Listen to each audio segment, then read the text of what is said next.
To say Switzerland is an incredible country is a massive understatement.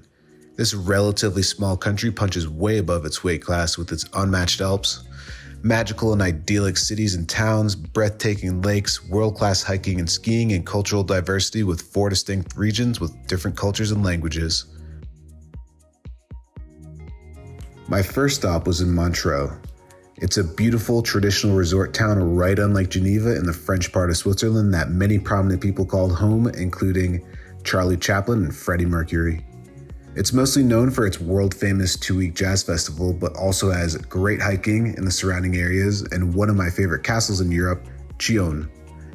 I wouldn't put it on the top of your list of places to visit in Switzerland, but it's a great alternative to Geneva for a nice taste of the French side of Switzerland and a great place to relax, get into the Swiss Alps, or enjoy Lake Geneva. My next stop and my first stop in the German side of Switzerland was in the legendary Zermatt, which is in the Valais canton in southwestern part of Switzerland on the border of Italy. It's a mountain resort town renowned for its skiing, climbing, biking, and hiking, and is situated at the foot of the iconic Matterhorn Peak. Most of my time here was spent hiking, which is top-notch. We did the 5 Lakes hike, which is one of the top-rated hikes and is great, although the lakes we found were a bit lacking. The views of the Matterhorn and the surrounding areas more than made up for it, though. We did another hike on the other side of the Matterhorn, which was more long than difficult, and I highly recommend it. In typical Swiss fashion, there are several little villages to stop and enjoy food and drinks and take in the views at a more leisurely pace.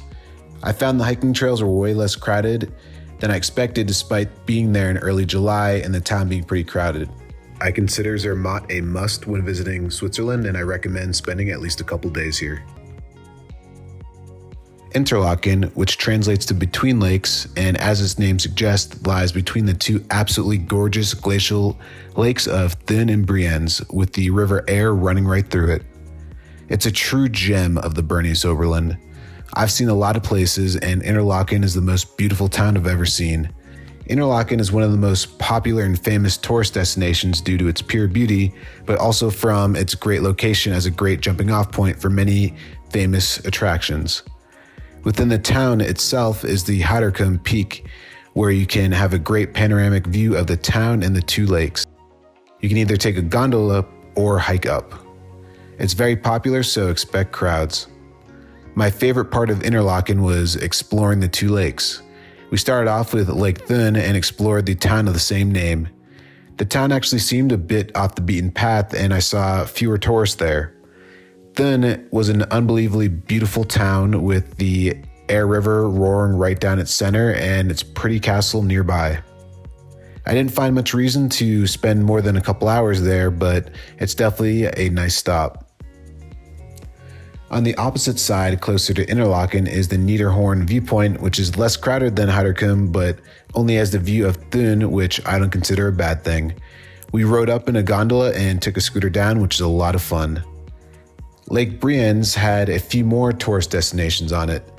We took a ferry to our first stop of Iselwald, which sits halfway between Interlaken and Brienz.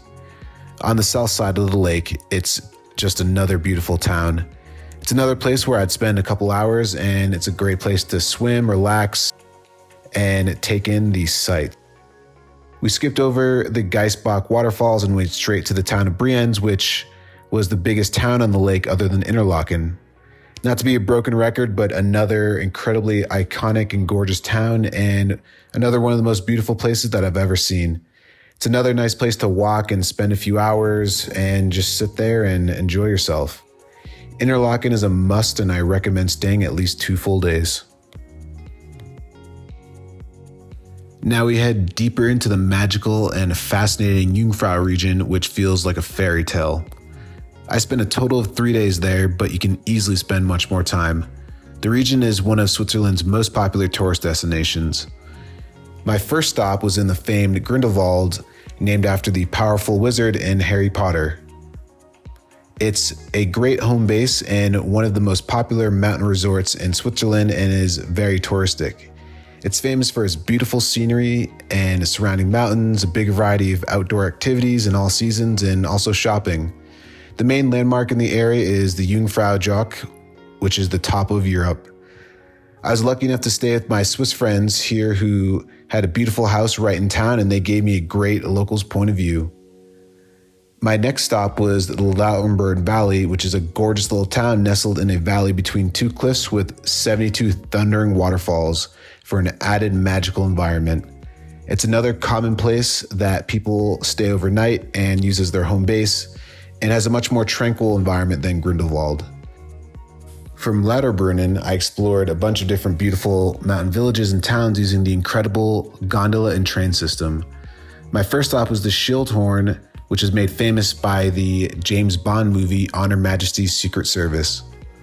I chose to go up here on the advice of my friends instead of Jungfrau Joch, which again is the highest peak in all of Europe, but Schildhorn is almost as high and it's about 150 euros cheaper and less crowded. It has incredible views and you can eat at the famous Piz Gloria, which is a rotating restaurant right at the top. From there, I stopped at different towns on the way and made my final stop in the incredible Mürren, which was my favorite town in the region and looked like something out of a fantasy video game. It's situated on a cliff overlooking the Lauterbrunnen Valley and is surrounded by all the famous mountains. The Jungfrau region, I definitely recommend spending a minimum of 2 to 3 days, and you could even spend a lot more time. My next stop was the famous Lucerne. Lucerne is well known for its stunning medieval architecture and its location on the edge of Lake Lucerne amid snow-capped mountains and as a gateway to central Switzerland. To be completely honest, I was really burnt out at this point in my trip, so I didn't do too much other than rest and leisurely explore the old town and lake.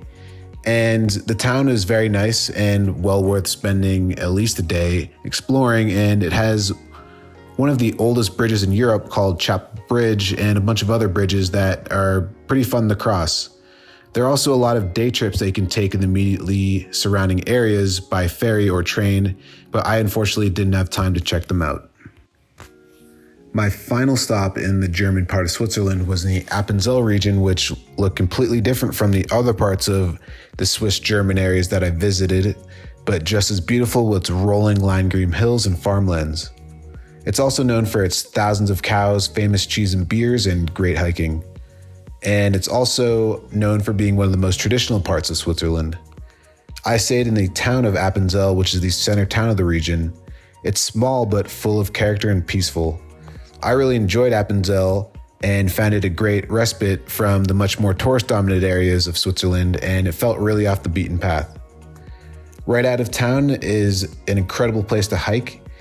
I hiked around the Schäfler Ridge, where the region is an absolute paradise for hiking with seemingly endless trails of all difficulties and some of the most beautiful and unique rock-faced mountains I've ever seen, and has a lot of great stops such as the Sealsby Lake, a beautiful lake at the bottom of the valley, the Eicher Guest House and Restaurant, which is built right into the mountain, where I recommend you get at least a coffee or snack and enjoy the views. There's also a church that's built into the mountain as well. Apparently that was a popular thing. And make sure you hike to the famous ridge with its jaw-dropping ridge and views, and there's also a lot of fun stops on the way. I recommend spending at least 2 days in Appenzell, and I think that'd give you a good feel for the region. And my final stop in Switzerland where you need to visit is the capital city of the Swiss Italian region of Ticino called Lugano. Immediately getting into Ticino, you felt like you were in Italy. From the obvious Italian language spoken to the architecture, food, and the overall vibe, and it seems like a nice, relaxing place. And that about does it for the video. To those still watching, thanks so much for following along. And if you enjoyed this video, feel free to give it a like and subscribe for more. I hope you get to visit this beautiful country if you haven't. It is incredibly well worth it. It has some of the best mountain views, towns, lakes that I've ever seen, and some of the best hiking, and it is well worth the hype.